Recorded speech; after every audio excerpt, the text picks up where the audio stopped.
दोस्तों, मन्नत सेठ के आने वाले नए प्रोमो की एक झलक सामने आई है। और यकीन मानिए, इस बार कहानी में जो तूफान आने वाला है उसने हर किसी को हैरान कर देने की तैयारी कर ली है। जहां एक तरफ विक्रांत और मन्नत के बीच की नज़दीकियां बढ़ती जा रही हैं, वहीं दूसरी तरफ विशाखा का झूठ और उसकी चालाकी का जाल और भी गहराता जा रहा है।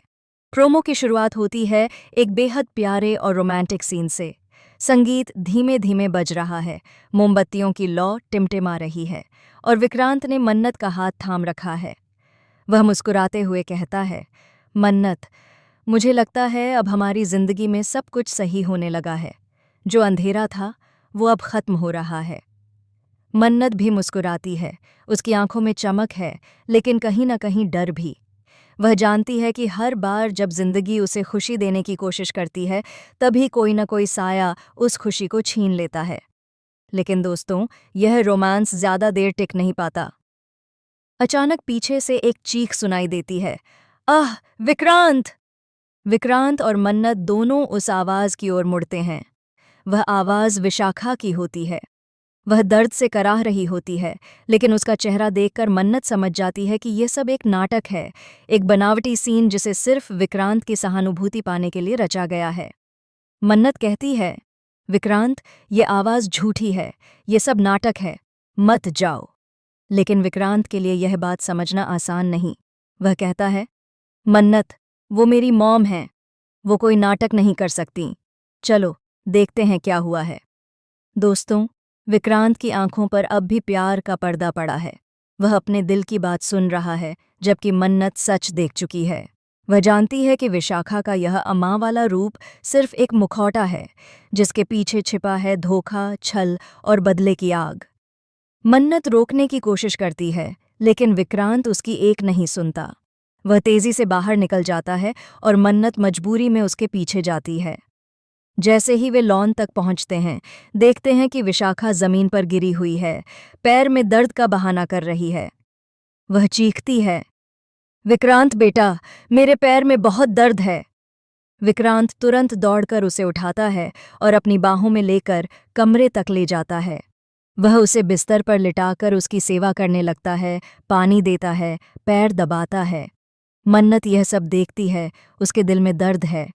वह सोचती है, कब तक यह औरत हमारे रिश्ते के बीच दीवार बनती रहेगी? कब तक विक्रांत उसकी सच्चाई से अंधा रहेगा? वहीं नीतू यह सब देखकर बेहद बेचैन हो जाती है। उसकी आंखों में डर है, क्योंकि वह जानती है कि जब विशाखा रोती है, तब कोई न कोई साजिश जन्म लेती है। वह धीरे से अपने आप से कहती है, कुछ तो गड़बड़ है। विशाखा इतनी आसानी से हार नहीं मान सकती। जरूर इसके पीछे कोई बड़ा खेल है। और दोस्तों, नीतू की ये बातें सच निकलती हैं। अगले ही सीन में दिखाया जाता है कि विशाखा, जो कमरे में अकेली होती है, अचानक मुस्कुराने लगती है। उसकी दर्द से भरी आंखें अब चालाकी से चमक रही होती हैं। वह धीरे से खुद से कहती है, मन्नत को लगता है कि मैं नाटक कर रही हूँ। अब देखो, इस नाटक से मैं कैसे उसके जीवन का असली सुख छीन लेती हूँ। विक्रांत को मैं कभी उसके पास नहीं जाने दूंगी। उसने मेरी जगह लेनी चाहिए थी, अब वही उसकी सजा बनेगी। उधर मन्नत अपने कमरे में बैठी सोच रही होती है। उसका चेहरा उदास है, आंखों में आंसू हैं, लेकिन दिल में दृढ़ता है। वह आईने के सामने देखती है और खुद से कहती है, अगर विशाखा साजिश करेगी तो मैं अब और नहीं चुप बैठूंगी। अब यह मन्नत सिर्फ प्यार करने वाली नहीं, बल्कि अपने प्यार को बचाने वाली बनेगी। धीरे धीरे कहानी का माहौल बदलता है। अगले दिन जब घर में सब नाश्ते की मेज पर बैठे होते हैं, विशाखा अपने पैर पर पट्टी बंधी हुई लेकर आती है। वह धीरे धीरे चलने का नाटक करते हुए कहती है, अरे बेटा विक्रांत, मुझे जरा कुर्सी तक बैठा दो ना, पैर में बहुत दर्द है। विक्रांत तुरंत दौड़ता है, उसे संभालता है और बिठा देता है। मन्नत यह सब देखती है, उसका खून खौल जाता है, लेकिन वह कुछ नहीं कहती। वह बस एक हल्की मुस्कान देती है और कहती है, मॉम, आप बिल्कुल आराम कीजिए, मैं आपकी हर ज़रूरत का ध्यान रखूंगी। विशाखा सोचती है कि मन्नत हार गई, लेकिन असल में खेल अब शुरू हुआ है। रात को जब सब सो जाते हैं, मन्नत धीरे धीरे विशाखा के कमरे में जाती है। वह वहाँ एक अजीब चीज़ देखती है। विशाखा के फ़ोन में कई रहस्यमयी तस्वीरें और एक वीडियो। उस वीडियो में विशाखा किसी अनजान आदमी से बात कर रही होती है और कह रही होती है, वो मन्नत बहुत समझदार हो गई है, अब उसे तोड़ना होगा। अगर वह विक्रांत के साथ रही तो हमारा प्लान खत्म हो जाएगा। मन्नत यह सुनकर हैरान रह जाती है। वह सोचती है, तो ये सब कुछ पहले से प्लान किया हुआ था। ये महिला सिर्फ विक्रांत को नहीं, पूरे घर को अपने जाल में फंसा रही है। अगले दिन मन्नत विक्रांत को सच बताने की कोशिश करती है।